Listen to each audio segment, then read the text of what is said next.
if you're autistic and you shut down, or you know someone who's autistic and they shut down to the point where they can't talk or can't think straight, you need to understand that this is not a failure of willpower.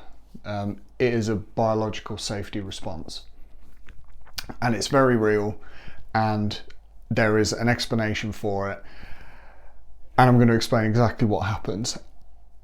But first, when I just a very short story, when I first started therapy very early on in my therapy journey, before I was diagnosed, before I knew I was autistic, I had a slight suspicion, but whatever.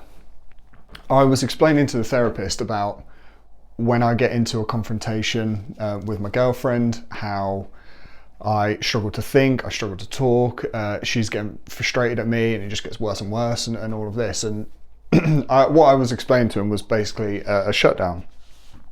And he said to me, well, when that happens, you've got no chance. He said, once it's happened, you can't recover from that. There's nothing you can do. Your brain has literally just switched off all logical processing. And it made me feel a lot better. It made me feel less shame. So it wasn't me that was just broken or pathetic or just couldn't deal with it. It was, a genuine physiological response to a situation that I could not handle and I could not process. So my body just sort of, flipped the safety switch. So it's very, very good to understand, and it's much easier to forgive yourself when it happens. So there's a few areas of the brain that are involved in this process, and I'm going to briefly explain them. And I'm not, just a caveat, I'm not a neuroscientist or medical professional in any sense. I'm an engineer, but I believe I can explain this well enough. So you have a part of the brain called the thalamus, right? And what that is responsible for is taking in sensory information and filtering it before it goes to a part of the brain called the prefrontal cortex, which is your thinking brain, your logical brain. So that's where all your planning and everything goes, right? That's where you do all the thinking. That's the bit that makes you, right? So everything sensory, including emotions, have to pass through the thalamus. And for neurotypical people, it might filter out 90%. Right, so this is like the noise to sound ratio, so it might filter out. However, autistic people in general have very low inhibition for this, so meaning they filter out less information. So this is where just sensory overload comes from. That part of the brain just does not, just does not filter out information very well. So sensory information, but like I said, also emotions. So everything that comes from your limbic system, which is your feeling system, also has to pass through that. So what happens is information comes in through the thalamus, sensory, emotions, how your body's feeling, all of those sensory things, goes through to the prefrontal cortex, and then that does the processing. Logically, and says, what am I feeling, blah, blah, blah. So autistic brains have, obviously they filter less, like I just mentioned, but they also have the difficulty of not understanding a lot of these things. So that's where the loop can come in. So if there's an emotion or something that you don't understand, you end up in a logical loop trying to figure it out, and you can't. And that's where a lot of the frustration and the anxiety comes from. So there is another part of the brain called the amygdala, which is the survival part of the brain, I suppose. So that sort of is the hard wiring between your sort of brainstem, which is your survival bit. So that subconsciously controls your breathing and everything like that, and your thinking brain. And the amygdala is responsible for your fight or flight response and stuff like that. So that is designed to be aware of danger, right, and put you into that fight or flight state or freeze. And in ASD brains, this part of the brain is heightened anyway, and again another source of anxiety. So everything is dangerous. Everything might seem like a danger. So the amygdala is just on overdrive compared to a neurotypical person. So you can kind of see where I'm going with this, and these dots are getting connected now. So when someone gets overwhelmed, too much information is coming in, you're getting into this spiral where the prefrontal cortex just cannot cope with that information, doesn't know what to do with it. Eventually, the amygdala just cuts it off. It goes into that survival mode and says, this is too much.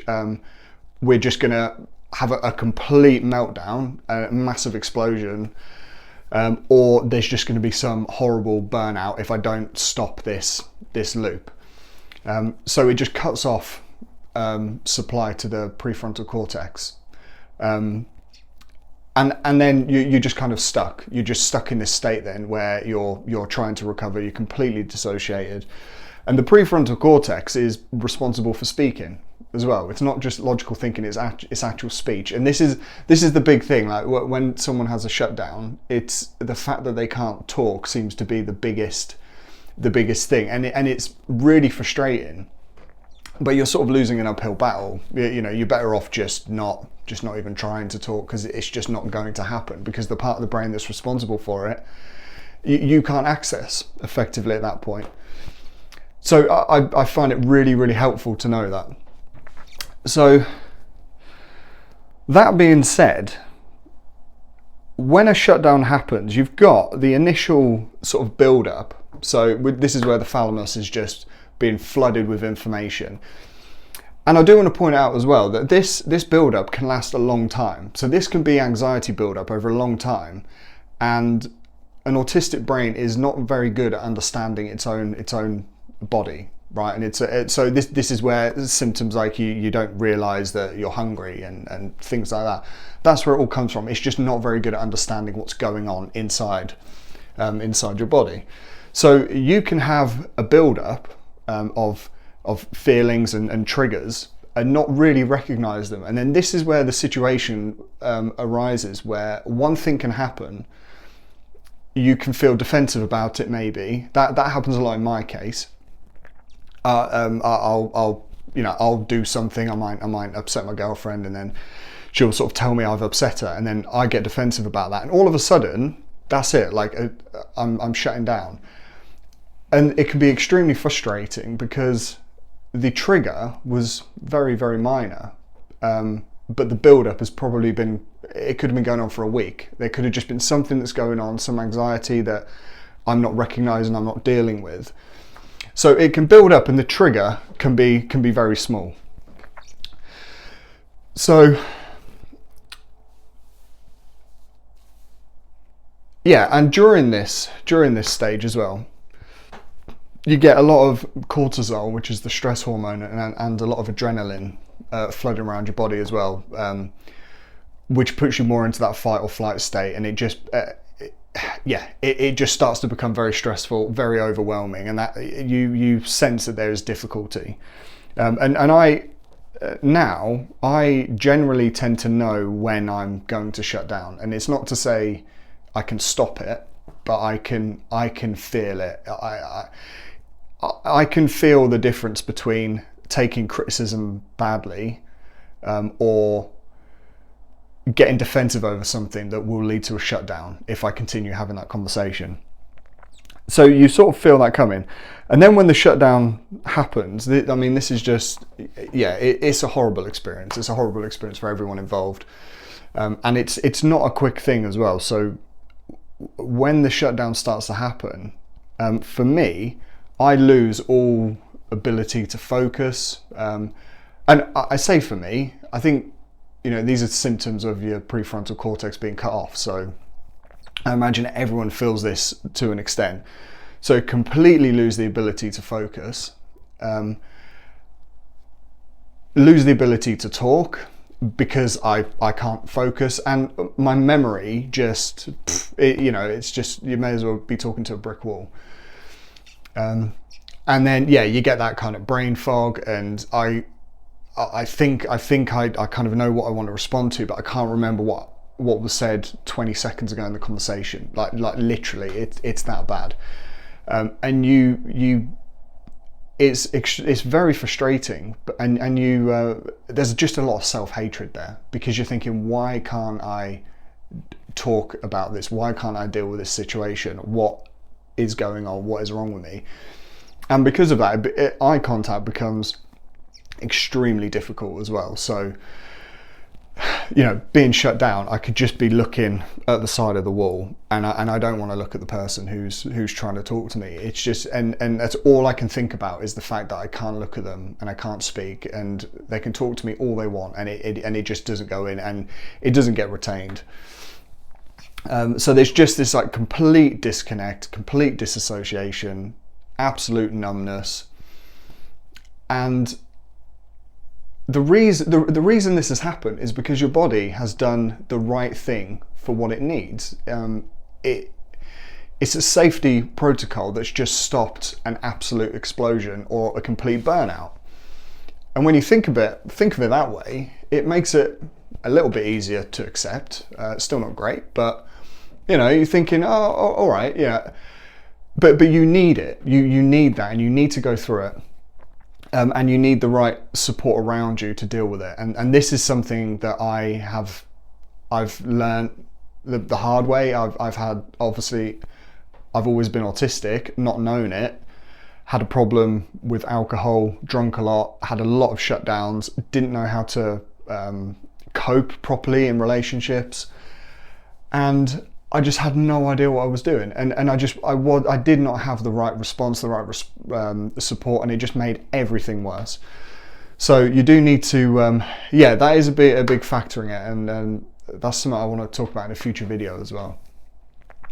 So, and then after the shutdown, during the shutdown there is literally no point having a conversation or trying to solve the problem that caused it. There's just no point. You're better off removing yourself, sitting in a room on your own, and just letting the recovery happen. And the recovery can be an hour, can be 2 or 3 days. I've had it almost last a week before, like a full working week.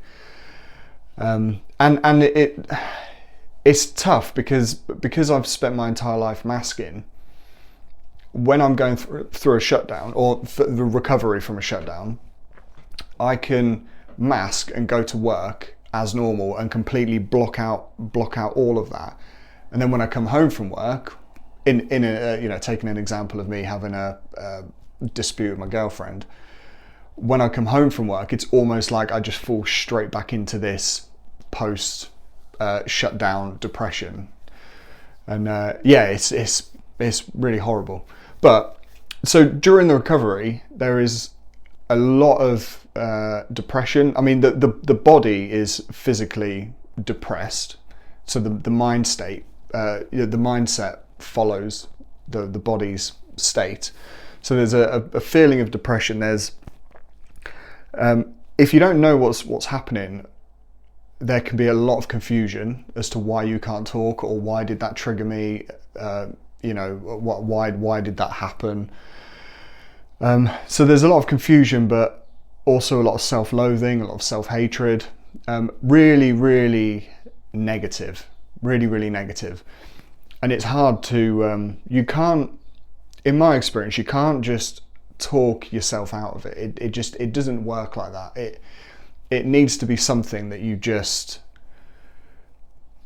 sleep off and give it time. And for me, if it's bad, 2 or 3 days is normally the right amount of time for me to start thinking again properly about what happened and how I felt, and what I might have done wrong in that situation, because that I cannot understand what I've done wrong until after all of the emotions and everything have left my body, and I can think again. Then I can start thinking critically and go, oh yeah, I shouldn't have done that.